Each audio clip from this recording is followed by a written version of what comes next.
Dear Monsanto, Bear, and Pioneer, thank you so much for being in existence. If it wasn't for you, we wouldn't be here today talking about this lovely subject or helping people learn how to garden.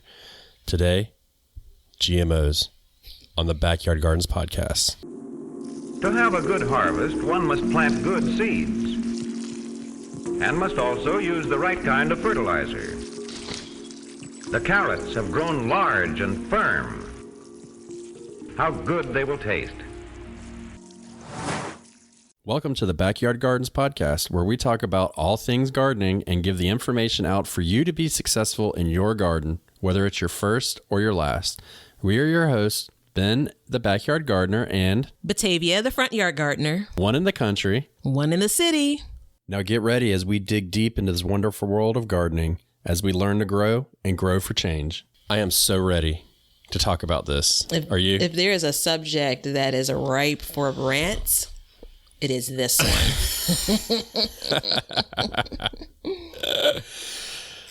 It's going to be interesting. I will say that. Are you well versed in the world of genetically modified organisms? I'm going to light a candle for us. Oh, Lord. I mean, well versed as in if I was on Jeopardy or something, I'd probably get to the $400 mark. Was it 200, 400, maybe 600? I wouldn't win the big money. Yeah. No. How would you describe yourself as far as being knowledgeable in GMOs? I can hold my own. Mm-hmm. I can hold my own because this is literally the reason why everything started. So, and everything being okay. Gardening, like not gardening per se, but really getting into gardening, and then everything that everybody watches, sees, and hears. This is why I do it, because it's so important, and there is a broad lack of knowledge about the subject out there. So I've seen a lot of things online that's just like, really, you guys just don't know. You don't get it. You know what I mean? Yeah. And so there's, it needs to be explained. And a lot of it is when it comes to buying our seeds. So, Yeah. All right. It's nerve-wracking. I think it kind of depends on who you are to determine whether or not it's nerve-wracking. But, when you're built like Ben Gardner and, you view the world in the way that you do, I get it. You view the world. Now, you don't know how I view the world completely, just partially. I mean, come on. That is very loaded, but that's what I'm here for. Yeah. So, all right, let's dig in. Go ahead. Do you know what a GMO is, like the correct official definition? I know the name of the genetically modified organism. And I know that mad scientists sit in labs and create monster plants. And that's the reason why everyone rages against them. So, yeah. Well, the official definition is it's a genetically modified organism is a plant, animal, or microorganism or any other organism whose genetic makeup has been modified in a laboratory using genetic engineering or transgenetic technology. So this will create a combinations of plants, animal, bacterial, and virus genes that do not occur in nature or through traditional crossbreeding methods. Okay? So it's very important to start off with that, because that last 3 or 4 words is clutch. Yeah. Okay. So. I don't know if you heard that, but yeah. No, what was that? Drag racing on my block, I guess. Sweet. Who won? I don't know. Whoever doesn't get hit when the real traffic comes. This is a side street, so they're headed onto a big street. So the idea of what doesn't occur naturally, right? And I'm going to put a pin in that part for my follow-up regarding confusion regarding hybrids. So we'll get to that. Yes. But it definitely is connected to the point of what doesn't occur naturally.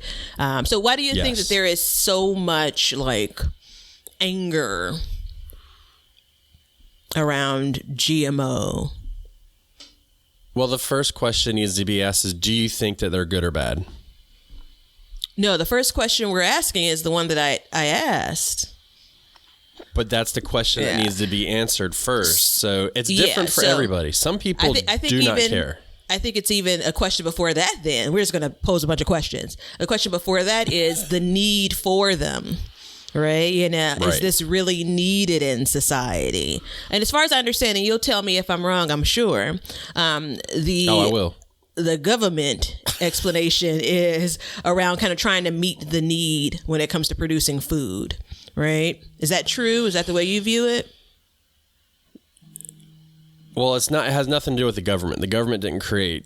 Well, let's take our tinfoil hats off completely for this conversation. I meant FDA's explanation as to why. Yeah, I meant FDA's explanation as to why they. Yeah, that's where I was going when I said the government. Yeah, I figured that. I don't really know because, and it's a curious question to ask. And, it leads into something that it's important that everybody knows as well as, what can you get that's GMO? You know what I mean? Because that really leads you to, and then once you answer that, you can really start to understand like, okay, there are certain things that I can and can't that, that may be very important and may not be very important, right? So the official list as of right now in 2021 is corn, soybean, cotton, potato, papaya, summer squash, canola, alfalfa, apple, sugar beets. Okay, those are the official ones, okay? So if you think about all of that, like, are those foods important to feed everybody? That's the question. So corn goes in everything. Yeah. Corn and soybean is in every single packaged food you'll ever eat. So, yeah, it's important, but is it needed? That's the real question. And you have to go down a bunch of rabbit holes, do a bunch of research and stuff like that. But the amount of crop that's wasted every year makes you wonder, like, is it really important? You know what I mean? Is it really? Is it needed or is it about quick access? And see, that's the thing too. So it's like, if you look at the corn has BT in it, which basically it prevents certain pests from biting. It basically has the insecticide built in to the seed to kill the pests. So, but that's fed directly to your livestock, right? But then you go down to apples, right? Do you know why apples are GMO? This is one of the newest ones. No, I don't. So they don't turn yellow when you cut them. Interestingly, I was watching another. Well, hold on. Just think about that for a second. Yeah, hold I'm going to Who gives a shit? Well, let me comment. So I was thinking about that because there is another gardener that's on YouTube that was commenting in a rage really regarding pears that she cut up for some dish she was making, and she kind of pushed one to the back of her counter and forgot about it, didn't realize it was there, came there the next day and it was completely intact, hadn't changed.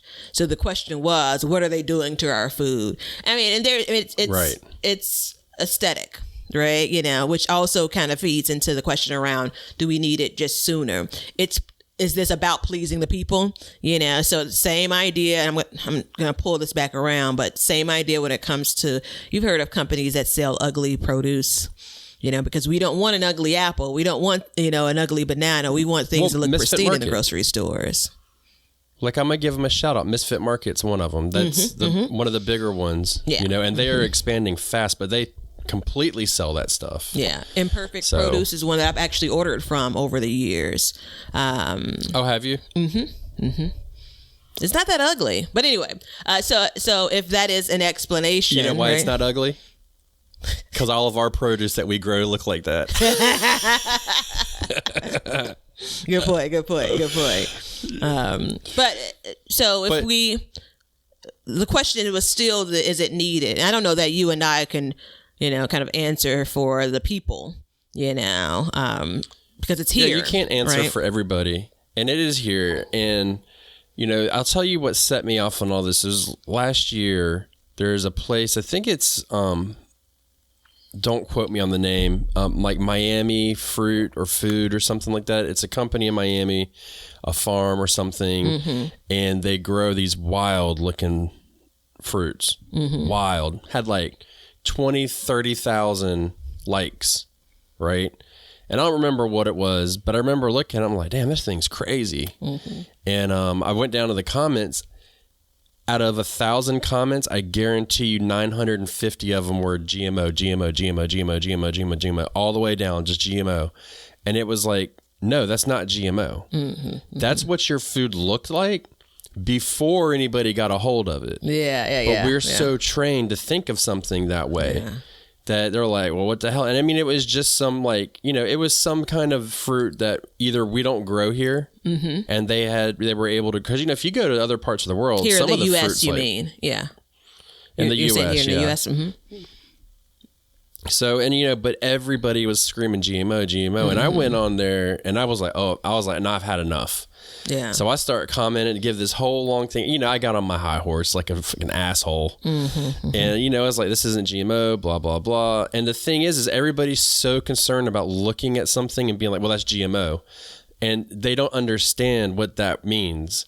So you can't look at something and say, I don't know. I mean, I think the reaction to this doesn't look normal. What are they, the infamous they, doing, right? Oh, that can't be natural, right? And so I do think that your take on, the reason why people are thinking that it was GMO is spot on. But I think that once we get to the actual seed part, I think that when you talk about marketing, it's a whole other thing, right? So I'm not looking at seeds and saying, these look like, could these be? No, the package is pointing me to that, which is pointing me to a thing I should be concerned about, which again, this is a part of our conversation, but. Well, perfect way to steer it, Batavia. Let's talk about seeds. That's me. Look at you. Choo. So, can you buy genetically modified seeds to put in your garden? As a home gardener, no. No. You cannot. Right. So, you cannot dear buy Ben, genetically modified seeds. Why would, when I go to a seed rack in any home improvement store, why would I see a package that says non-GMO? Why, oh dear marketing. one? So marketing, you can. But now hold on. There's a caveat to all of this. If you buy seeds, now that we know that you cannot buy a genetically modified seed, if we buy seeds, can we support the companies in which that make genetically modified seeds? Ooh, that's a good one. And by you cannot buy the meaning. Go ahead. Yeah. You got me excited. No, go ahead. Yeah. What's the question again? Go ahead. Yeah. Okay. So the idea of you cannot buy them, meaning though they're not being sold at the level that gets to home gardeners, right? So farmers are the ones that are going to have your genetically modified seeds for, corn as an example. Even if I'm an urban farmer, I'm just not rolling in somewhere and saying, all right, sign me up for some of those GMO seeds. That's not how it works, right? Right. And it doesn't mean that it won't get there someday, but we're probably a number of days away from that. So that's the clarification. Right. What was your question? Well, and so the question was, if I go into the store or go online, whatever, and I buy seeds to put in my garden, am I supporting a company that makes genetically modified seeds? No. And another no. Yes, you are. So I don't think. Yes, well, tell me why I am. Because some of the companies that sell seeds are in fact owned by the companies that make the genetically modified seeds. That's with everything, though. So we were talking about if you want to get on your high horse and preach about it to everybody, then you need to know. No, not you. I'm telling you, people in general. Then we all need to know, like, there's a way to support these. It's just like with everything, though. Now, luckily, there's not a lot of companies like that. So that's a good thing. Yeah. But it is hard to find that information. But that's not. You're really trying to pull me out of the hole. I'm telling you. So, but not directly connected to a package that says non-GMO. So packages that say non-GMO are exactly in my mind. And when I say it in that way, in that slow draw, that means don't question me on this. So in my mind, it's the same way that you have food packages on the shelves that say natural, or, or naturally made, think about peanut butter, natural, right? It's absolutely marketing, as you mentioned earlier on. And it does kind of get in my craw a bit, because it's pouncing on something that has become controversial, and it is trying to draw in a buyer, right? That may be very well misinformed. Do I buy packages that say non-GMO? Yeah, I do. Do I buy them because it says non-GMO? No, because I've learned that package couldn't have GMO, genetically modified organisms as a part of the seed production. It won't happen today. Tomorrow is not promised, though. But see, and then the question is, do you even need to buy organic seeds? So this is where you and I diverge. So I don't think you have to, but I do think there's a difference similar to, meaning there's a difference in a conventional food that you purchase and organic food.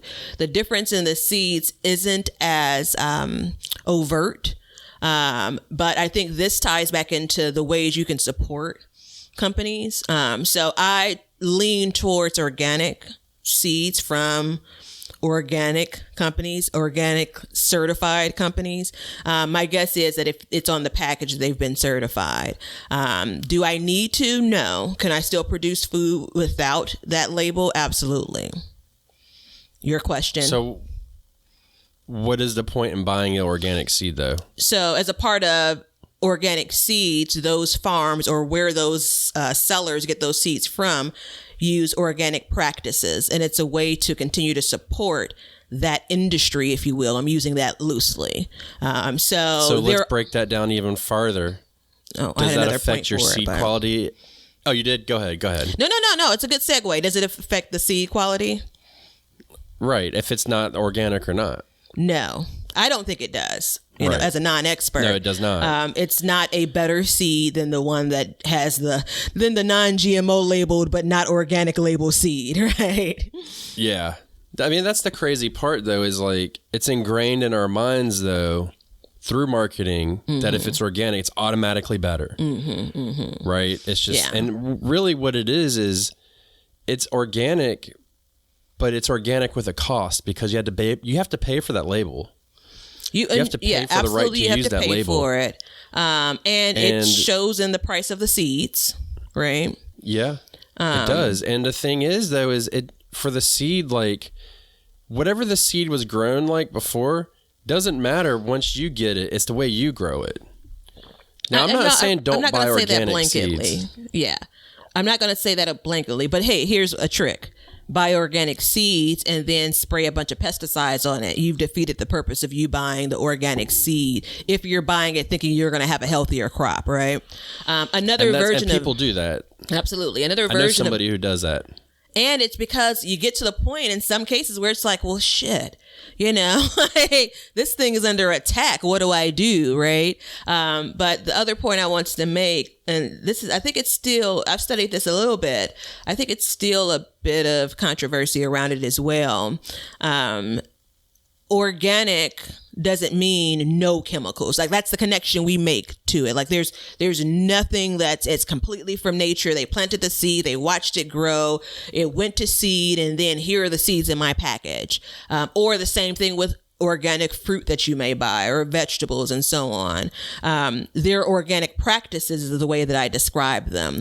And there may be air quote natural, right, methods to prevent insects and, to manage weeds and things. There's an argument that's being made on the interweb around those natural remedies that we're using and the we being, the seed creators that we're using to combat whatever you come across when it comes to growing these vegetables and fruits and things. And are they using more of it because it's not as effective, right? So am I now consuming... Yeah. Am I now getting seeds from a plant that was air quote sprayed more than it would have been if it was conventional, right? And I'm not here to make that argument saying, okay, well, that is kind of bad. I'm just here to say that that's another point of notice that could be the case too. So you're not getting what you'd expect. Like, again, the seed came down and God did its thing and nature did its thing and here it is. That's not how it works, you know? Right. Yeah, it's tough because it's like, and I mean, you can go as deep as you want and you can say, well, I'm just going to eat only natural food that has never been sprayed with anything. Doesn't matter, you know, even if it was organic or not. And, you know, I mean, it's like I spray things on my crop. They're organic. But if I had something, you know, especially if I had like a fruit tree that was really old and it was going, I'd put a chemical on it fast to reverse something. You know what I mean? Like, but the thing is when you get that label and you pay for it, like, it's confusing because then like you go to a farmer's market and you don't have an organic label. And the truth of the matter is, you know, it is organic. You know what I mean? Not it's always. Probably more so, generally speaking. Like I was at a farm yesterday and we were talking about it and he was like, you know, we don't have the organic label, but everything here, we do all organic practices. They just can't afford because of the it. steps that you would have to go through for the certification, I'm sure, right? You know. Yeah, and the costs. And the same thing when it comes to livestock. So the big argument behind being organic for livestock is if the, you know, so like this morning, Kelly goes out and there's a hawk under the chicken coop and has got one of the chickens and scratches it, right? Bring it inside, clean it, you know, treat the wound and put it outside. If you're an organic farm, you can't treat that wound. And then that animal gets sick and it'll get infected and pussy and there's not so much you can do to treat it. Well, is that really the way to go? Yeah. I can't remember just to keep your organic label? I can't remember which documentary I saw it on, but it was questions around kind of the lengths that you need to go through to remain organic, certified as an organic grower. And you know, there's one hand where you kind of have to have some kind of rule or guideline, right? And I don't know enough about it to know if it's too stringent or not. The thing that I think we're trying to get to is your why. Let's make sure that you understand some of the key elements as far as, you know, making your decision on your why you're going to buy this or you're going to buy that. Right. And I lean towards organic seeds. And in my mind, right, wrong, or indifferent, I'm starting with a base, right? And then I get to choose what I want to do with it, right? Because the seed price that I pay as a consumer is minuscule when it comes to the comparison from buying organic or not. Right. You know, so, and when I say, you know, we all know that a package of seeds that's priced $2.99 versus a package of seeds that's priced $3.29, it's just not a 30 cents or 31 cents difference. Right. In some cases, it could be less seeds, but either way, I'm comfortable paying, you know, a little more. You pay more for the organic produce in the grocery store, kind of cucumber for cucumber, than you ever would a seed package. Right. It's going to get worse too, because as we've seen the increase in, you know, gardeners, right? People that are growing food. Right. That's going to trickle into an increase in people that, you know, are trying the farm life. And GMO is absolutely a buzzword, right? Or acronym. And you said something like it's difficult to find companies that may sell seeds, but also support and sell GMO seeds to farmers. Like that information is hard to find. It's not unintentional, which again, we're not going to go down the rabbit hole. It's not unintentional, but it makes it more difficult to continue to be informed about these kinds of things. And to be quite frank, there are just some people that don't want to dig into that. You know, I was going to comment on, there's some things, you know, you've heard of the Dirty Dozen. There's some things that I really try to buy organically when it comes to food. And there are other things that I buy that are conventional. You know, in my mind, if I'm buying from a farmer's market, whether they're farming using organic practices or not, I feel like the support that I'm giving to the farmer's market kind of balances things out in my mind when it comes to, okay, I'll buy something conventional from the grocery store anyway, you know, so I don't go there drilling. For me, I don't go there drilling the cellars or anything like that. If you do, it's your prerogative, but that's not my thing. I don't know. I think that the more people we have out here, the more posts you're going to have like that. And then, 99 out of 100 comments are going to be it's GMO. I don't know how much we can do to stop that. Well, and I mean, you can't do anything to stop that. But what you can do is you can educate yourself and you can educate people and you can explain to them that this is how it works. And, even a hybrid is not GMO. You know what I mean? Like, there's a difference in crossbreeding, which people have done all the time. And a lot of your favorite vegetables that you grow in your garden, be it Batavia, Ben, or, Joe Schmo down the road, a lot of it's been crossbred. Most of it has been crossbred. It's not the original. I've told you before, like the original ears of corn back in the day looked like old Snaggletooth Billy Bob down the street. And it has been crossbred into what we have now to have nice uniform kernels going all the way through. And I think nature kind of crossbreeds to an extent on its own as well. Yeah. I mean, without calling it hybrid. The idea of cross-pollination happens in nature, right? Obviously, my delicious mango melon last year, like that was not created. Like it's a hybrid, right? Right. And it was delicious, mind you. Yeah. I think that I'm fine with anyone getting on a high horse if there's truth in the message, So you could, with what you understand, say, and I am anti-organic seeds. And I believe it's a waste of money. I believe they're taking advantage of growers. You could say that. I disagree with you, but I'm comfortable with you saying it because you understand what's behind the practices of, organic seed producers and such. And you just say that ain't me, right? And I don't think it should be for the people. Right. Or you can go the flip of it. I think either way, it comes from a place of understanding. And I think that's a part of the reason why we wanted to do this episode was we don't know it all, but I think we know enough to be, as I like to say, dangerous, right? Yeah, I mean, you're definitely enough to be dangerous. It's intense. You know what I mean? Yeah. And when I saw that post that time, it was heartbreaking because the level of people that just didn't understand. And a lot of them had like Gardner in their screen names and stuff like that, so, you could tell that they grew. And it's just like, man, there's so much more to this that you need to understand. And it's like, just because it looks different, it's not, like Heirloom, which, there's a lot of huge companies that sell Heirloom and a lot of their vegetables look odd. You know what I mean? Like a lot of vegetables look odd. We're used to seeing like the perfect red tomato. Yeah. Right? And then you go and you see a Cherokee purple tomato. And you're like, what the hell is that thing? Yeah. You know what I mean? It's like a purple tomato. Yeah. And so these are the things that, like, as we learn about them, the heirlooms are the ones that are really odd looking, and that's just how they are, and they're not genetically modified at all. So, and it's like you're like, what are the tomatoes that you like? I forgot. The green zebra.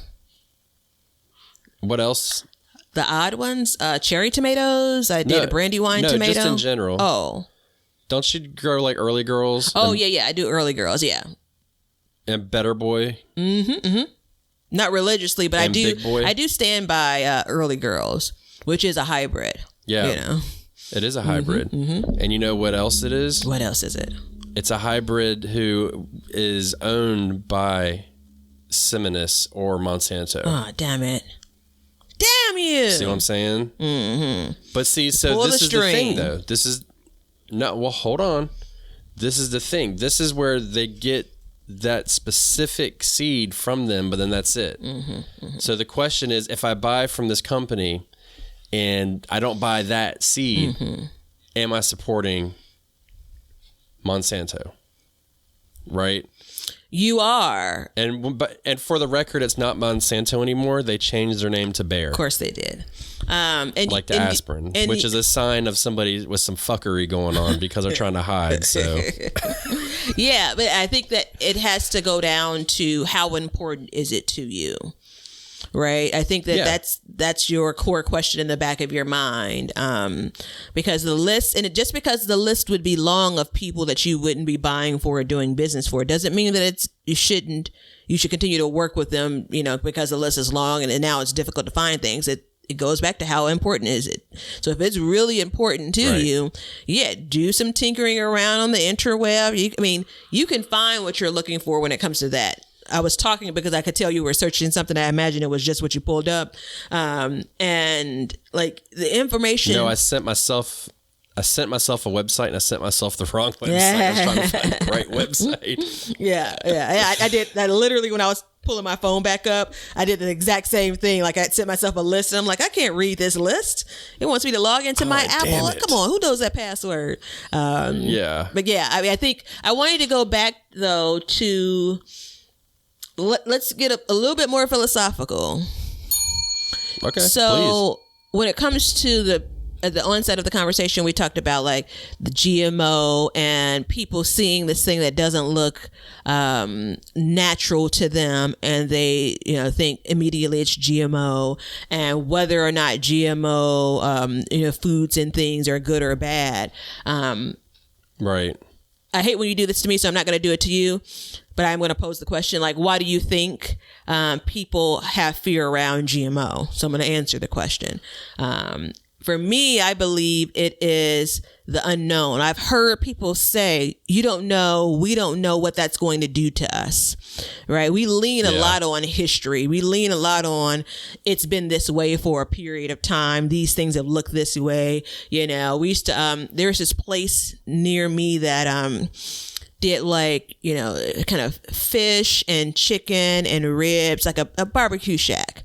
And this is 20 years ago, 25 years ago, they used to have the biggest chicken wings, right? Like, like a forearm. And the question back then was, how in the hell? Like, how in the hell? What are they doing, right, to our food where it looks that way? And so, I think it's a very natural reaction, right, wrong, or indifferent.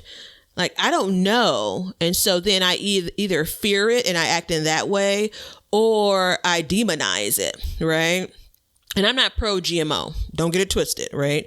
But I think my point is like sounds like you are. No, something like GMO can definitely catch steam when it comes to the anti piece of it, because of that, right? And I think there's also this whole layer of, because when I first led in with the government, and good call out saying, let's pull that back a bit. But when I first led in with that, it's like the idea of what are they, the infamous they, doing that we don't understand, right? Right. So, I think that it comes from a true place. I think there's just a tinge of people that want to get on a high horse and talk about something and feel like and put out to the universe that they know a thing. I think there's a tinge of that in that same post that you were talking about when it came to the, that weird looking fruit. But that's with everything, whether they know or not. It's, and the thing is, it is the unknown. And the other part of it is, it's like you go and you search it out, and then you have places just telling you bullshit that's incorrect, and they're fantasticizing it and making it horrible. And don't get me wrong, I don't support it at all. I don't think it's right. I think it's doing a lot of bad things. I know, to briefly go over everything that you can look up and read about in other places, there's farmers that are getting sick from them, but they're not in this country. Okay, so it's kind of suspicious about that. You know what I mean? But then you have like the bees dying and all that stuff, and you have other insects that are feeding off these fields that have all this stuff built into the seed that the plant's just emitting. Then you're consuming it. You have, and it's like it sucks the water out of the ground and it robs it of nutrients, and it's just this vicious cycle. Yeah, and it's not new enough to understand. That's a big issue. Is it's not old enough. It hasn't been out for a super long time, so we don't really know what it does because everything is consumed over time. So my stance on is, do I believe that if I eat something genetically modified today that I'm just going to get cancer and die? No, I do not believe that. I believe that if I eat genetically modified stuff constantly, over time, it will cause an issue of some sort. But then that leads into the whole nutrition aspect, because a lot of the stuff that the genetically modified stuff, then you shouldn't be eating a lot of anyways. You know, it's like when they say you go to the grocery store, you need to do, like, what was it, 80% of your shopping perimeter on the outside. And that's the truth, because once you go in the middle, you're just getting bullshit. Yeah. So say that generally again. Speaking. You know, you shop on the outside of the grocery store because that's generally where fresh things are and vegetables are, versus processed Whole things. Foods. Yeah. Thank you. Versus processed things that are in the aisles, if you will. You know, I eat processed food. Yeah. I also... I'm going to go ahead and tell you right now, I'll eat the shit out of a Cheeto. Let me just get through the bag and then I'll think about what could have been in there. Yeah. But I think the fear is generally deserving. I think that there is a response to the get it out now. I didn't look into like how long had, you know, the GMO process or practice has been studied before it was released and approved and, you know, can be used. I didn't look into that. Have you done any research on that? I have. Like, we're saying it's new, but new as in how old, you know? It's not as old as it's younger than us. Mm-hmm. Okay. I believe it was in the late 90s, early 2000s. Wait, that it was approved, and I don't think or that it was... I think it all kind of happened at once. Okay. So, and you know, this opens up discussions of other things that the show is not really set up for, but lobbyists and stuff like that really push the agendas of this stuff through, that, in my opinion, control the government. You know, money rules everything. And, you know, those things kind of can get pushed through, and it's, you know, it's been proven that kind of happened with this, but there's so many people that are eating it. I mean, it's kind of like we're doing a mass study now, but now we just can't narrow it down because it's not like you're eating genetically modified ear of corn. You're eating a genetically modified corn that has sugar, salt, and everything not so nice in it, mixed with soybean. That's, you know, so it's like, it's all of this other stuff. Yeah, so it's the worst gumbo you have. Yeah. Yeah. And if you look up, so like if you go to look up what seed companies are not GMO, you get a list of 5 seed companies, which is horse shit. Okay. Those are people that are paid to tell you about those certain companies, or they're just the companies they like. That is not a comprehensive list. There is a huge list of companies that you can buy from that include and are not limited to, I got to find the list. It's an old graphic, but it's, you know, it's High Mowing Seeds, Bountiful Gardens, Botanical Interest, Kinshasa Garden, Livingston Seeds, you know, Heirloom Seeds, Baker Creek, San Diego Seed Company, Grow Organic, Southern Exposure Seed Exchange, Sow the Seed, Tomato Fest, Territorial.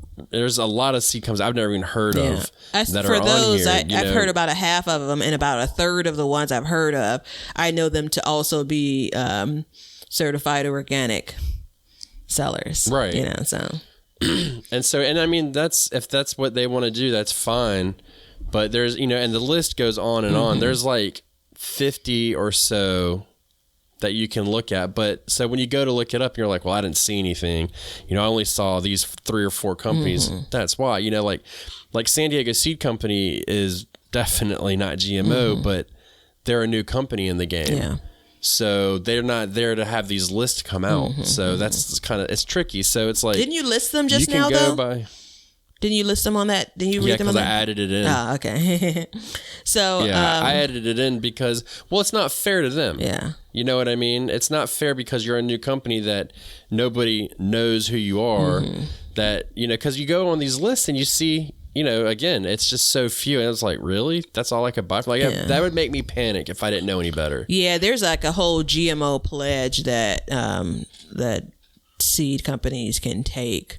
which, when I was looking into this, is kind of like, but you're selling to me and you can't sell me GMO seeds anyway. But it goes back to your point of the origins of their company, like, their sister company, in all cases, they don't have sister companies, but it's what do we talk about? The early girl tomatoes, right? So a company, also note, remember you said that this is a couple episodes ago, you were talking about every company you buy seeds from, they're not always the company that produces the seed, right?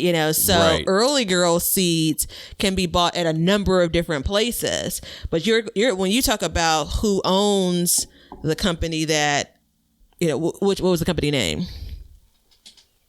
That owned Monsanto, or now Bayer, which is Seminis, which is Monsanto, which is Bayer. So, I think it's totally a rabbit hole. I do think, though, it's worth a little bit of searching. And I think that there's so many companies out there where you do have your pick, right? So I had a post where I was sharing, I think we're in February for this episode. I had a post where I was sharing my seed setup. And when I say seed setup, like, my little packages I have and where I store them and all. And I'm doing some indoor growing. And I was trying to be careful with my language when I, showed the seeds to say, I'm not starting these for outside based on the time of year it is. Like, it's too early. It's too early for me, right? But I posted it, and one of the early comments was, where do you get your seeds from? And it's kind of like, with great responsibility, I give you the list of companies that I buy seeds from, because right. Again, for some people, they don't care. For others, they do care. Do I feel like I need to do a dissertation? Nope. But no. It's there are a number of companies, I guess, is the point. So I think I probably listed 6 that were even in the picture alone. And those are just seed packets I can hold in my hand. So yeah, I'm not loyal to any seed company. Mm-hmm. And for the record, Burpee was accused of being owned by Monsanto.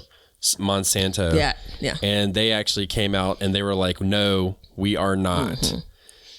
And that's still lingering. That's still lingering. And they have bought seeds from them. There it is. Which are the early girls, the better boys, and stuff like that, because, they've done business with them in the past before they got into all this. So, and that's their decision. Yeah. Would I buy a Burpee seed? Hell yeah. Probably. If I needed a seed, I'd buy a seed. And so why are they accused, though? Probably because they're in every store, right? They're big boys. Why are they in every store? Because they've been in business for 138 years. Stop yelling at me. You get to be in every store when you've been in business for 138 years. You're the OG. Yeah, you know what I mean? But I wanted to bring up something. You said the Safe Seed Pledge, and it was created in 1999. So that was right when all this came up. And so, we can sit here and bash, and so we've talked about now that you cannot buy the seeds, this, that, and the other. But you have to think, in 1999, nobody knew that a gardener could not buy those seeds. So that's why that Safe Seed Pledge came about. Yeah. And it's still current, because you don't want to be the seed company that's no longer current in their pledge, right? Have you paid your dues? So yeah, it definitely feeds on itself. But I also will point out that, in my mind, the list that you gave us for these are, genetically modified or GMO foods, right? You gave us a list. That list didn't have as many items on it 15 years ago, right? So I said that to say it's gained a couple, but at the same time, it's certain things. Okay, and so here's a question. Okay, if we have do you like bananas? I do. Okay, there's a disease attacking the bananas that are wiping them out right now. No, right? I didn't.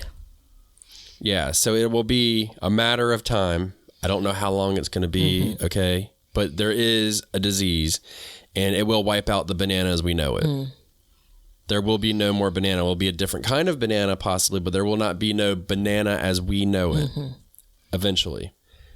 So that being said, if they came out and said, well, we have a seed that will eliminate that disease, and we'll be able to continue having bananas. Would you support that? I think so, yes. So you would support eating that genetically modified seed? I think because so. It had that in there. Oh, damn. Is that a trick question? I don't. Yes. Yeah. So,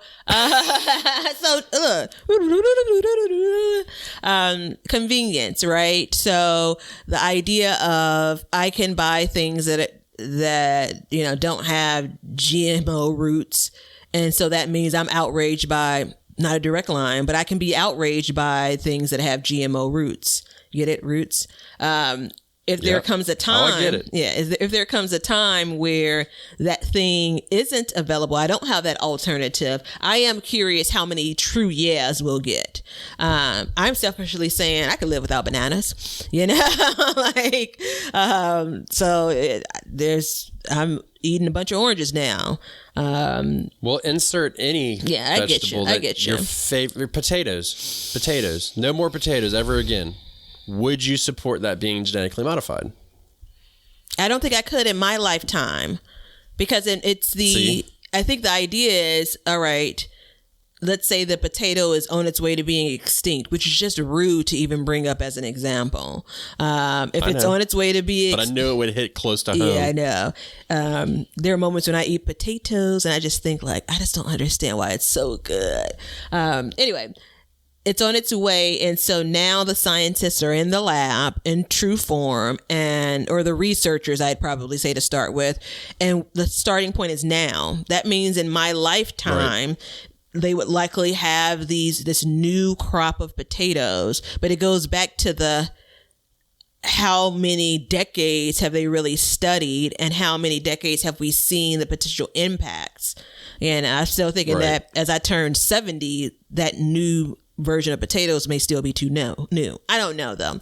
I mean, you insert something like a famine, then you also this is where it gets sticky. You insert the discussion around options for food. So we're speaking from chairs and places where we can choose.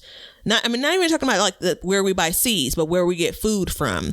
I think that we have to also be conscious of, there are many, many people that, the money that I need to spend on the outside of the grocery store, which is a whole different podcast episode, but the money I need to spend on the outside of the grocery store is money I don't have to spend. I was thinking about this when we were talking about healthy living and the potato again. And I was thinking about, and I'm sure these are many stories of people today, but there was a time where a potato was a prime bit of food because of how much it stretched, how much you can get out of it. Same story with rice, same story with beans.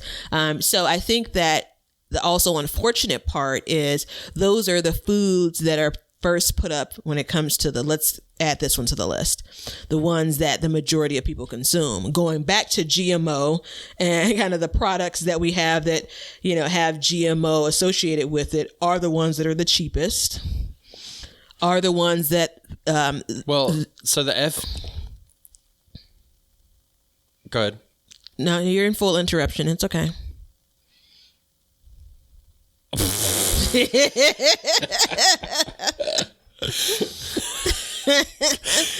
Thanks for giving me a chance to take a breath. Back to about minute 40. You need to go to about minute 47 and watch the red come into Batavia's eyes when I said that. I got scared. I literally got scared. But the reason why they're commonly eaten foods is, and so the FDA says for the potatoes, they're genetically modified so they don't yellow, because even though it doesn't affect the quality of food when they're yellow, people would throw them away, so that people were mistakenly throwing away what they thought were spoiled. Okay. Potatoes or apples? Really? Wait. Potatoes. Which vegetable? Okay. And the same for apples. Mm-hmm. So that was the thing with those, and then you have other stuff like the papaya, right, is a Hawaiian papaya that had a ring spot disease, and it nearly wiped it out. So it brought it back, But if you think about it, the other ones are so the farmers don't have to weed. Mm-hmm. Think about that. You know what I mean? So you don't have to weed. You know what I'm saying? Or so you don't have to spray for weeds or something like. And are you ready to get mad at me? No, okay. This is not necessarily what I believe, but this is what I think should be thought about, is because as a human race, we have become so accustomed to getting easy food and not producing our own food that has put such a burden that they have to introduce chemicals into our food and be bred that way. I missed some of that. Say again. Is that bad? Wait, say again. Breaking because all kinds of rules. Because we are so dependent on the food system. Because we're so dependent on the food system and we don't produce our own food, that we need to consume it in a larger quantity, that the farmers cannot keep up with it. So they had to introduce these genetically modified organisms into our lives and to affect us in ways that we probably do not and will not ever know. So I'm not upset about that. I'm not upset about that because that was that's the crux of my question originally around the, why was it needed? And this is probably the place I researched the least. My feeling though was connected to, again, meeting demand. And that part does get in my crawl, like this, a little bit. It doesn't make me mad, but it's just like the, and I'm guilty of this. Just the volume of things we need, like the wastefulness, right? And this isn't even a podcast episode. I'm not going to get into that because, it's not the good version of emotional Batavia, because there's such a mixture of. I'm not going to get into it, but let me sit back and tell you more. It's that mixture of the have and the have-nots. It's the mixture of the haves having so much, and we're so far removed from like the full society. Like we're not in a famine right now, right? But as we record this, we know that there are so many Americans, tens of thousands, hundreds of thousands, whether it was this February or last February or the February before that go without. And so when you think about, there's so much food that's being produced and it can't be produced fast enough. And so insert GMO, like it's all such bullshit. When you watch any documentary, when you talk about food and they're going to have someone at a dumpster and showing you how much. Yeah. Look, I'm trying to pull that F word back. Food that's being thrown away. It just, that's the reason why I'm uber conscious around what I'm growing and what I'm consuming. And it's not like there's no one looking over my shoulder. No one's going to see what I don't put in my compost because I'm afraid of mice and rats, right? No one's going to see that. But it's more of an integrity thing for me, right? Yeah. Well, in last year, we all, the world got a glimpse into how fragile our food system is, right? And self-reliance is key. It's for a lot of reasons. It's not just because it's like, there's going to be another pandemic and we're all going to run out of food and, da-da-da. It's not that at all. It's about relieving the system of the pressure that's needed. You know what I mean? It's about knowing what it takes to provide. It's about being, in a somewhat control of what you do. And I know we always talk about like, start a plant, grow a tomato, doesn't matter, just grow something. And honestly, like I say that for the show, but in all honesty, I'm like, no, fucking grow some food. Get you a grocery store in the backyard and, as long as you enjoy it, like make it worth your while. You know what I mean? But even still, like with one plant and you getting the tomatoes you need, you're relieving the system pressure off the system that way. And they're still going to create GMOs. They're still going to do it. They're probably, and you can find a list if you search. I did not search one out because I don't like to look at of the list of what is waiting to be approved or has been created. But just know that it has crept in every part of your life. Yep. You know, even if you eat completely organic produce and you don't eat organic meat, you're still getting it because the meat is been fed that. Mm-hmm. And it's this vicious cycle. And it's important for people to realize that, like, you have a choice. You know, you can't buy genetically modified seeds for your garden. You cannot buy them. You cannot buy them. You cannot buy them. I don't care what they say. I don't care what seed it is. It is not possible unless you go to a farmer and you say, hey, let me get a couple of those seeds. Like, you know, you can't do it. So at the time of this recording, well, yeah. When people are listening to this 10 years from now, you know, I just want to make sure. They're pretty adamant about that, I think, because it's been, you know, now it's been about 20 years and you still can't. That says a lot. You know what I mean? Like, that hasn't infiltrated the market. And based on what little bit of study group I have, you know, just seeing out there, there's a lot of people that are heirloom crazy. So, and, you know, that's the other thing is, like, growing heirlooms or preserving those seeds, you know, saving seeds, stuff like that. That's a great way to do it. But if you don't save your seed correctly, you're going to be cross-pollinating, which means you're creating hybrids. Yeah, yeah. So I don't think that. I don't know. I was going to say, so there is the non-organic. So there's the anti-conventional folks.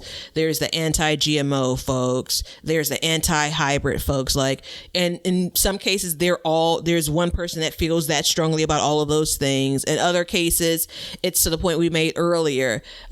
You are charging and saying no GMO seeds, which you wouldn't get anyway. But you have your practices that kind of are anti, natural growing, right? So, I mean, I think that to be quite honest, I care less about that GMO piece, right? Because again, we're not going to get it. And I care more about that last bit that you said, which we'll have to meet offline because that's what I really want to talk about, right? So it is the grow a tomato plant, right? Like, hey, it's a nice hobby, but it's also the awareness that a lot of people have come across in the last 12 months or so when it comes to how, fragile the food system is, right? So I joke about it, but there is literally some sincerity in there. I'm practicing and honing my skills for the post-apocalypse. You're right. I'm going to have some value once we try to reestablish society. And I'm not a doomsdayer by any means, but I do believe that, in a really serious note, there's an appreciation that you gain when it comes to food in general, and not even what food does to the body, not even that, but availability when you begin to garden. And it may not come to you immediately, but if you stick with it long enough, and then you're in the middle of a pandemic, especially, those things will start to connect for you. I get so animated about it, I think, because there's a lot of it that there are other powers that influence it, but it's a lot of our doing as well.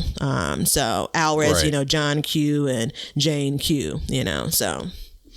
Yeah. And I mean, it's, the accusations about stuff being genetically modified too are damaging to people. And, it's like with Burpee, I mean, for them to have to write a letter and send out to everybody to kind of defend their stance is kind of pitiful. You know what I mean? Or to the Miami Fruits people on Instagram. Like, it's kind of a shame that every post you go to and it's like GMO, and then they're not. It's sad to see that, because what it really tells me is people don't understand what they're consuming. They know just enough to be dangerous. Yeah. And you need to understand. So for me, it's one more layer too. It is the everyday John Q and Jane Q that quite literally villainizes another. So you got John Q villainizing Jane Q because she's deciding in her home, in her garden, she's going to grow a particular thing.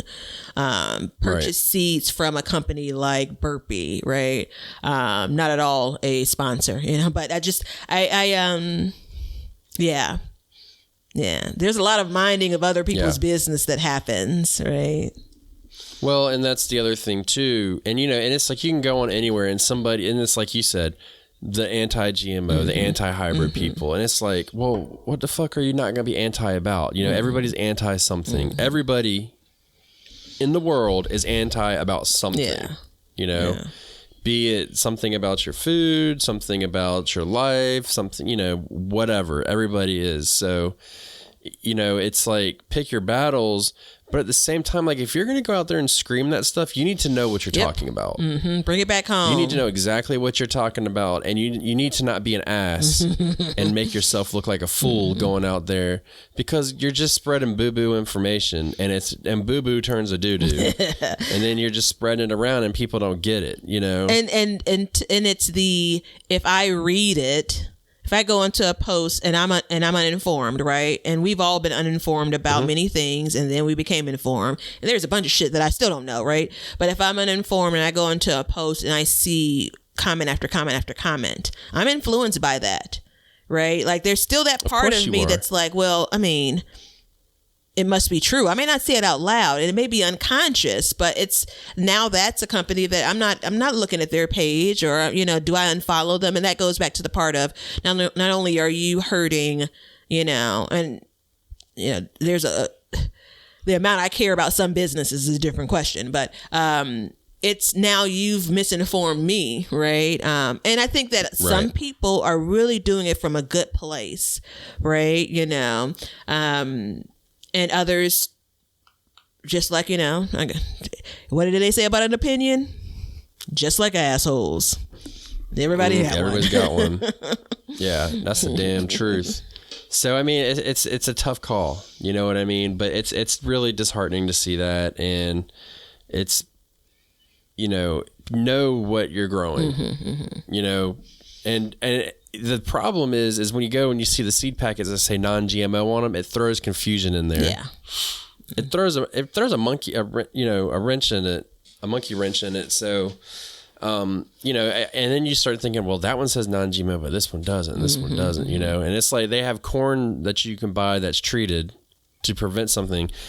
It's still not GMO. But it's coded. So, and then do you buy that? Do you not buy that? What do you want? You know what I mean? So it's like if you plant that stuff, it's not like it's going to ruin you forever. Yeah. So, and I mean, hybrids are designed for, and let's not call it design. Let's use a different word. They have been bred. Okay. That makes me uneasy, and I already know, right?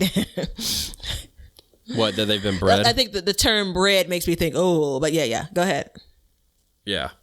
So they have been bred for disease resistance, temperature tolerances, heights. You can say what you want, but when you go buy that little container variety, that's crossbred. That little container variety is crossbred. Look at your dogs. Dogs are crossbred. All of them. All of them are crossbred. It's throughout the world. We're all crossbred. So, it's like you go through it and it's like, if you didn't want that, then you just have to grow only heirloom. And even heirlooms to an extent have been crossbred to an extent, but the definition of heirloom, and don't quote me on the date, I've said it before, I think it was like 1950.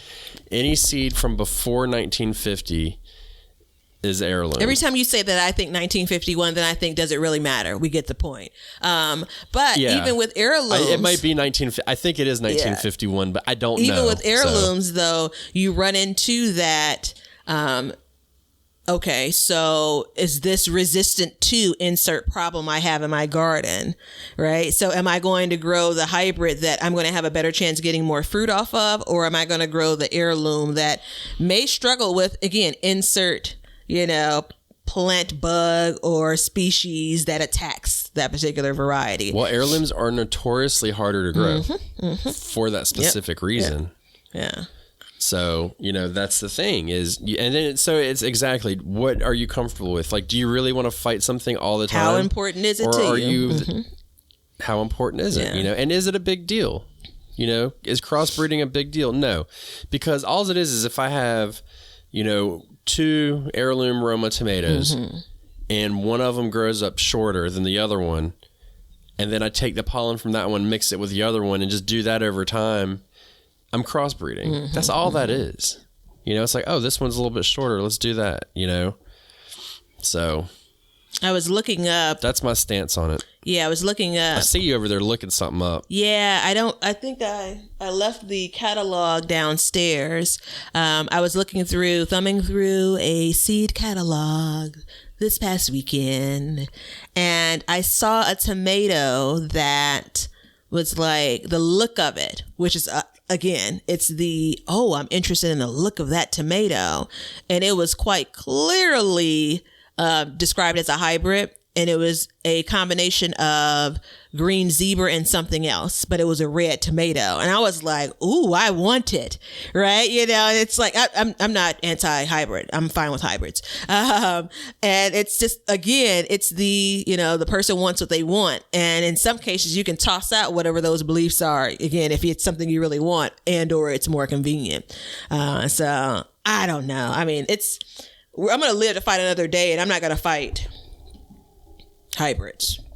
No. Well, let's talk about hybrids and stuff like that for a second. So heirlooms are great to grow for seed saving, right? Agreed. Because they're going to grow, as long as you grow them correctly, they're going to produce like the parent plant did. Heirlooms may or may not produce like that, right? So if you grow an hybrid, it may be the same as the year or the parent plant, or it may revert to one of the others or some combination. Okay, a GMO seed is not viable. Okay. It makes sense. Yeah, you can't save it. You cannot save the seed. So that being said, do you want to eat something that is like that? I mean, again, I'm not going to buy GMO seeds, but no, I don't. Like, that's a hint. No, I'm not saying buying GMO seeds. That's a bread. I'm like, like the store. Like if you go to the store, and you think about it, like, and I mean, it's different for everybody. So it's like, it's a insert breadcrumb whatever of sorts, you're passionate right? about. Like if you're trying to determine how you really do feel about it, because everyone doesn't have a firm stance on it, and that's fine too. No. I just think if you don't have a firm stance, let's not get to beating the drum. Yeah, my family does not care about GMO stuff. It's so funny. Go ahead. They don't care. Yeah, that was it. Yeah. I literally, the name of it is, all of that time, those last 90 seconds I was scanning, the name of it is red zebra tomato. Like I was looking like, which one is it? Which one is it? It's so difficult. So wait, listen to how they describe it. A natural cross between Tom Wagner's green zebra and an unknown parent. And I'm still like, I want it. Like, we don't even know who the mama is for this. But yeah, it's a hybrid, and I'm okay with that. And hybrids are, I mean, they got some cool stuff to grow. I think it's a shame that sometimes a seed won't come back the way you want. You know what I mean? Like if you're like, oh, I'm gonna save the seed. Yeah. And I've never really tried it to say like, oh yeah, it definitely didn't come back, or it did. I don't know. I think it can go either way. There's some bit of me that's intrigued by the idea of it could be something different, but I don't want, in this instance, so like the idea of this red zebra, maybe it's going to come back as the unknown parent. Like I'm going to know what the Tom Wagner's green zebra looks like, but if it comes back as the unknown parent, that's a positive surprise, right? Yeah. No, I think so. I think it is. Yeah. So, I mean, I think whatever that you want. I mean, there's a part of different. like the intrigue that now you feed into, and the reason why I say I'm not anti and I'm not saying I'm pro, but the reason why I support and I am a fan of some of these hybrids, right? Like it's stretching nature, if you will. And again, we already talked about how there's some things that naturally in nature without human intervention cross-pollinate. So yeah. If there was a zucchini that was hybrid to not have a vine borer, I would grow the shit out of it. Like a natural resistance to it. Yeah. So inject that thing. And I'm not even so sold on what is natural and what isn't, you know, for the resistance and stuff like that. I don't really get what that means, but I'm just going to roll with it. Yeah. So as soon as you said, you know, that it's a hybrid that, you know, is resistant to vine borers, I kind of thought to myself, that's some old lab shit, which again makes me think like, you know, that becomes that unnatural thing. But where do you think these seeds are being cross-pollinated? So... you know, it is what it is. I think that we can find, and this is such an important topic when you talk about food, right? Not even our food supply, you know, or not even our food chain, I should say. We're talking about food and how food is changing. So while the conversation, like we're going to find out we're way ahead of our time or 20 years late when it comes to GMO talk. The idea is you got to kind of keep your eye on this kind of thing, I think, as a citizen, if you will. So you don't want to look up and something significantly changed. But listen. Yeah. And I mean, go ahead. I was going to transition. No, I was just going to say, I was just say you have to stay on top of it. And, you know, you've got to, the studies come out and, you know, if you hear news articles and stuff, but you got to find a reputable source. You know, don't just go to some random person. If you want some like hardcore facts that you know are right, you know, if you want the correct stuff, you can't just go to some random person. You know, I mean, I go to the FDA, you can go to the non-GMO project, or, you know, there's places to go that are designed for this other than like some random blog. Yeah. Because then you got to really start fact checking and stuff like that. So it's important to do that. Yeah. It's my hope that we achieve 70 to 80% fact and, you know, 20 to 30% feeling and opinion. Like, this is the way I feel about it. Right. And the unfortunate thing is I've come across some blogs where it's the same thing with documentary world. Like, some of them are leaning and designed around that person's opinion, and, you know, for sure, facts are woven in, but I'm not so sure. I can think of about, as far as food, nutrition, and farming, I can think of about 15 different documentaries right now that are all totally opinion based, and all the information is given to us, the consumer, the viewer, to feed into the opinion of the producer, director, or writer. And it's, you know, but you start to learn how to see that. Yeah. You know what I mean? You start to be like, all right, you know, when you start hearing absolutes and, you know, everything is demonizing. Yeah. You know what I mean? Like, I'm completely against genetically modified foods. Completely. But I also am open to the argument of like, there could be a reason for them one day. If it's, I just don't know what. If it's saving the world, then go ahead and give me the potato. World. It's not saving the banana. Yeah, potato. Like, okay, give the me banana goes. Exactly. You know, we'll go on to something else. But yeah, I mean, it'd have to be like life saving. So, you know, but I am against it, and that's why I do what I do, and that's why this show and everything that we produce ultimately stemmed from was that. So. Thank you, Monsanto. Thank you, I was Bayer, looking up the seed vault. Pioneer. I'm sure you've seen the idea of we're going to run out of. All right, let's leave it as a teaser. By this year, there shall be no more seeds. The seed vault in Norway, I think, and then there's one in the Arctic. Maybe. I was just looking up here. There's a couple. All right, are you hungry? Am I hungry? Look. Batavia, you need to give us the recipe of the day.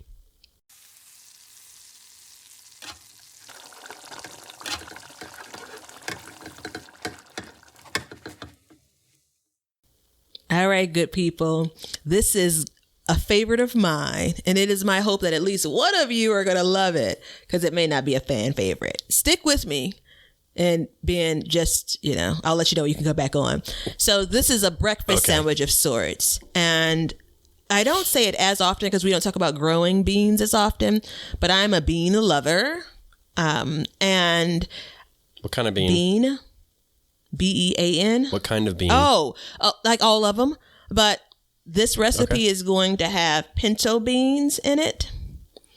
You can sub in black beans, but that's the last time I'll speak of them. I'm fine with black beans, but I prefer pinto beans. So I've used this recipe as we're still in the new year, new you, because we're transitioning off a new year, new me. But I've used this recipe as a breakfast sandwich, believe it or not, when I've been trying to kind of capture how much I'm eating. It hits some taste buds. It's fulfilling. So we're starting off with 1 or 2 pieces, depending on kind of how much you're trying to consume, of just regular toast. So it could be any type of bread you want. I generally would use some wheat bread. You're going to toast that bread, assuming you already have your other ingredients laid out. I've used, and I'm okay with using canned beans. Very convenient for when you're cooking for 1 or 2. So open up a can of beans, pinto beans, rinse them off. You're probably going to use about 1/3 of the cup. So maybe 1/3 cup of beans. Yeah, that's about right. You're going to put them in a bowl, and you don't have to cook them. They're already cooked. You don't need to heat them up, and mash them. All right. So you're going to take that mashed bean and you're going to spread it. Think hummus, right? You're going to spread it on top of that toast. So this is where you get to have some fun. If you want, and you're not doing this for kind of the nutrition, weight loss purposes, you can drizzle a little bit of oil on it. But if this is something that you're watching, I'd leave the oil out. I've topped this with kimchi, right? I've topped it with a bit of avocado. We're in winter, so if we're going seasonal, maybe not tomatoes, but if you happen to have them there, a slice of tomato. I've topped it, and this is still, we're talking about the same sandwich. I've topped it with some peppers, some hot peppers. So if you have that combination, I use it as open face. So if I do 2 pieces of bread, I'm actually making 2 sandwiches. Normally I would just go with 1, because when you start to add those calories together, it's pretty good for a breakfast meal or a snack. And I don't have a name for it. I kind of just stumbled across it, and you're trying to expand your breakfast palate. But it's the pinto bean sandwich plus. Doesn't sound appetizing, but it's so good. That's what I got. Batavia's pinto spread. Yeah, there it is. Breakfast pinto spread. There it is. You can even throw, I've not done it, but you can throw a little bit of salsa on there if you wanted. Yeah, yeah. But, pinto beans, or not, but just beans in general, they're a slippery slope when you're watching calories, though. Yeah, I mean, it is. There's some carbs in the bread. There's carbs in the beans, right? Yeah. So that's when I started off. I don't normally go that specific, like 1/3 a cup. I think it's probably a 1/4 cup is actually the serving size. And for me, that's why I would only go with 1 slice of bread, because it may not be filling if you're just starting to watch calories and watch your weight, because, I mean, it really doesn't feel like much, but once you get a week or 2 in it, it's filling. So, yeah, I haven't made it this year. You know yet. what? Thank you for saying that part. Thank you. You're welcome. Because I get so pissed when I look up something like, it's so filling. I'm like, bullshit. There ain't nothing filling about this. Not a bit. I'm a fan of open face sandwiches though. Yeah, they're messy. Because for the simple reason is they are messy. But if you make 2, then you're really having 2 sandwiches that would have been 1. Yeah. So that's why I'm a big fan. Yeah, I'm not that big with bread until I am. Like, I don't eat a lot of bread until I do. And that's, again, another reason why 1 piece would be fine. But for something that is, kind of not as dense as the pinto beans, obviously, if this was a complete veggie, like fresh raw veggie sandwich, then you could totally do, I think, the 2 pieces of bread. Because what is it? 2 slices of bread is like freaking 150 calories. Again, I'm not counting calories now, but I have in the past. Depends on what kind of bread you eat. So minimum, right? Oof. Anyway. Yeah, I like that Ezekiel bread. Do you? I used to eat that a lot. Yeah, I've seen it in the stores, and I've been tempted. It's good for stuff like this. Yeah, the texture. but it's not good for a regular sandwich. Like I wouldn't eat like a peanut butter and jelly with it or any kind of other sandwich, but it's a good bread. Yeah. So the fact that it has to be frozen is pretty cool. Yeah. It's non-GMO. Always living. Yeah. So I do want to cover off on one housekeeping item before we go. Do it. What is it? Yeah. So it is, if you haven't planned your garden and identified what you're growing and you haven't bought your seeds already, do it now. We're starting to see, and thanks for the note, brother. We're starting to see messages from popular seed companies saying they're again, receiving an influx of seed orders. Hey, yay for the growers, for the gardeners. But they're receiving an influx of orders, and they are backed up in some cases, from order to delivery 2 weeks, in other cases as much as a month. And this is just what we're hearing and seeing now. So if you need, get your orders in. If you have gardener friends that you can exchange seeds with, that's an option. If you have smaller companies that are selling seeds that maybe aren't as known, they may not be experiencing the influx. And then obviously, as we talked about, I don't remember in which episode, but there's still opportunities where a lot of stores still have them if you're traveling out. Yeah, and just because they're in a store, don't freak out. I know that some of these seed companies and, some seed companies and certain ones have beautiful seed packets. Absolutely gorgeous. But when it comes down to it, I'm going to rip the top off of it and stick the seed in the ground and look back. So let's, don't freak out. If you need to get a seed, go to the store. It's okay. Yeah. They're non-GMO. Yeah, there you go. They are non-GMO. I actually prefer. Okay. I prefer to do grocery shopping and seed shopping in person, and I can do most everything else online. Well, I really shouldn't try on. I have to try on shoes when I buy them. But I say that to say, like, I'm just a sap when it comes to that. I love grocery shopping. I love it. I know people that absolutely hate it. I love it. I wonder if I could do that for a living. Are people grocery shopping for other people? Yeah. But no, I love grocery shopping. And that's probably a reason why, unless there's some health issue, I can never pay someone to shop for me because I want to look and touch and pick my produce. But I also love going and looking at all of the seeds. That's also why I end up getting maybe 1 or 2 packages more than I need sometimes. I've bought a lot of seeds. I just went and got all my flowers. Did you? I went and bought a lot of seeds online. I've bought a lot of seeds online in these past couple of years, but I really would prefer if, I could buy them all at the store. Brick and mortar, baby. Yeah. I hear you. Yeah, it's I just bought all mine in the brick and mortar. I do a combination. Me too. I order, I buy in person, but I will buy all my seeds in a store so fast it'll make your head spin for the whole year. Like, it doesn't matter to me. And quite frankly, it's a hell of a lot easier sometimes. But I like to spread the love a little bit. I like to go with different companies. I've done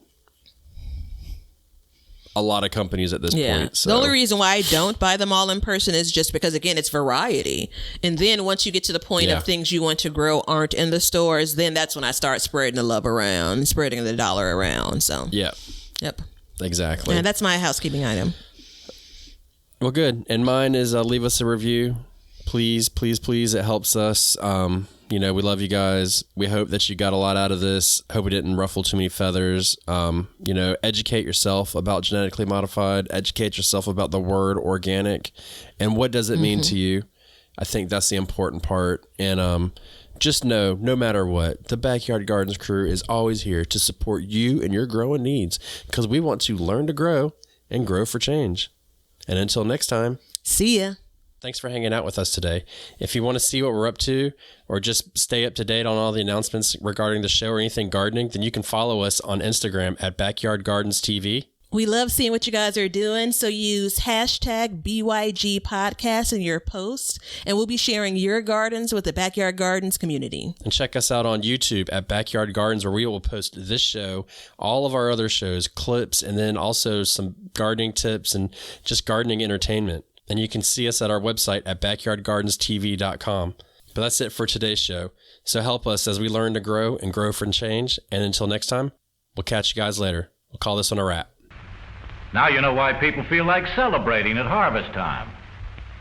All over the world, people have feasting and good times when the crops have been gathered in.